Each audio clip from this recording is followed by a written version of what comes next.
Hello, Sharks fans! My name is Jacob Boyd, and I'll be presenting to you guys today the San Jose Sharks versus the Colorado Avalanche game preview. Before getting into the game, I wanted to mention quickly that the Sharks' Mikael Granlund did sustain an injury in last game, where Coach Quinn did state that he is week to week and won't be in the lineup tonight. Also, I wanted to get some feedback from my viewers if getting into San Jose Barracuda content on this would help on this device would help listeners to understand what our prospects are going or that are doing at the NHL level or the AHL level. I'm sorry. I wanted to throw out that there's if there is anybody that wants to see that, please leave a comment in the comment section below, and I'll go ahead and do game day previews and stat recaps and just overall what the Barracuda and who's producing, who's not, and the ups and downs of that team as well. But getting into this one, Sharks fans, we noticed that San Jose had a really sloppy game in the game against the Las Vegas Golden Knights. There was very little sustained pressure, and that was one of my keys to success is how much can the San Jose Sharks sustain offensive zone pressure. Well, they didn't really do much of that at all against the Vegas Golden Knights. It felt like they were just a step slow all night long.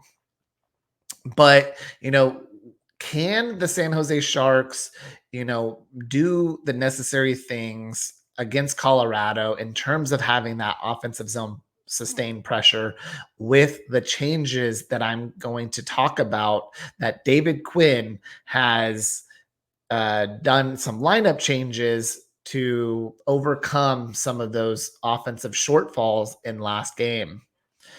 So starting off with those line changes, there are a few additions and subtractions.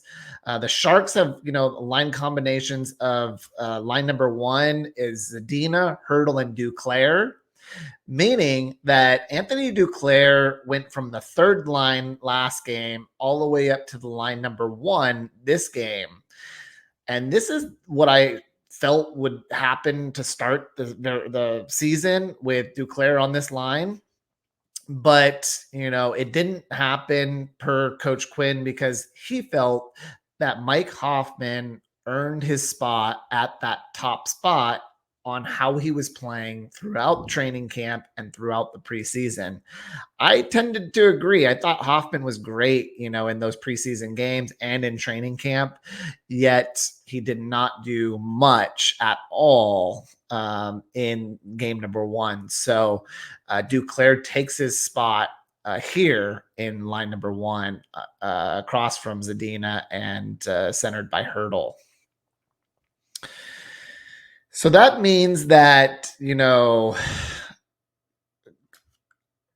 that you're going to get a lot of speed on this line with Zadina and Duclair, and then you're going to get a lot of hold-up play with Tomas Hertl. So you're hoping that Duclair can really find the back of the net with this line, as this is probably the Sharks' three best offensive forwards that they have. So Coach Quinn is stacking this line tonight because I think he's doing this as a means to, counter the Avalanche and their top line being Jonathan Drouin, Nathan MacKinnon, and Mikko Rantanen. It's one of the best lines in hockey that the Avalanche have. So I think Coach Quinn is doing more of a stacked line to counteract what he's going to see on the opposite side of the ice. Next, you have the second line as William Eklund, Thomas Bordeleau, and Mike Hoffman. On this line, it is a totally new group from what you saw the last game, and who's playing with each other from the last game, like I said, where Coach Quinn is putting William Eklund and Thomas Bordelot together. As I thought this was a way better move because they know each other from the time that they've had with the AHL Barracuda in last year's stint with the Barracuda, and they just have the chemistry already because of they played so much together for a whole year last year. And I thought this was where Quinn was going to go, and kind of what they called the kid line, minus Quentin Musty. But I thought they were going to go with this line like earlier on in the season. I guess it's just game 2, but I think he's going back to his roots where he feels that Bordelot and Eklund work well together. I personally think that they do, and it's going to be a better opportunity for them to find each other on the ice because I just feel like they know each other and where they're going to be. And then you put Mike Hoffman on the right side of them, where Mike Hoffman is a goal scorer, and William Eklund and Thomas Bordelot are passers rather than shoot first kind of guys. So, putting two passers on a line with a pure goal scorer and Mike Hoffman, I feel like could be a recipe for success for the San Jose Sharks. And I think this is also a good move on what Coach Quinn is thinking here, because, like I said, you have two passers and a shooter in this pairing. So look for Mike Hoffman to get plenty of opportunities tonight, and have a better game, rather than him looking kind of in no man's land in last game. Next, you have line number 3 with Barabanov, Peterson, and Cunnin.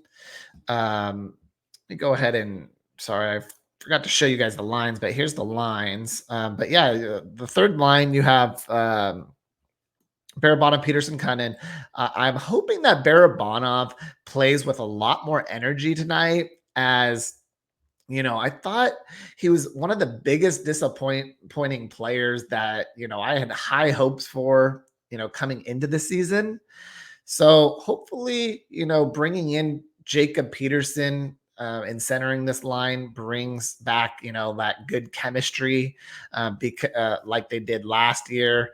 I felt when Peterson and Barabanov played together towards the end of the season last year, they really had chemistry, and you felt that they were getting good opportunities and good looks, and Peterson has that tough physical style of play just like Barabanov. So I'm hoping that they can work along the boards, and then hopefully Luke Cunnin can get in those scoring up slot areas to put away some of those shots that he missed in last game.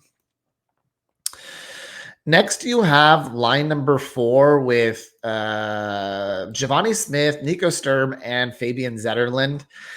This line is staying put, as I thought it was the best line against the Golden Knights, and it seemed as if Coach Quinn agreed. I'm hoping for more of the same with these guys tonight, with a tough, hard-nosed, physical, grinded out kind of game. And so you're gonna look for this line to try to get a goal, in terms of like a grinder's goal, like in front of the net. But fourth line players, I feel like don't have as much opportunity to score, but this line is how well it played. I feel like they could, so that's what you're hoping for, I guess, or at least keep their fourth line off the score sheet. Next, you have deep pairings, which are relatively the same as the other night, but you have Nikolai Knizhov coming in for Henry Thrun, who will be watching from the press box, tonight.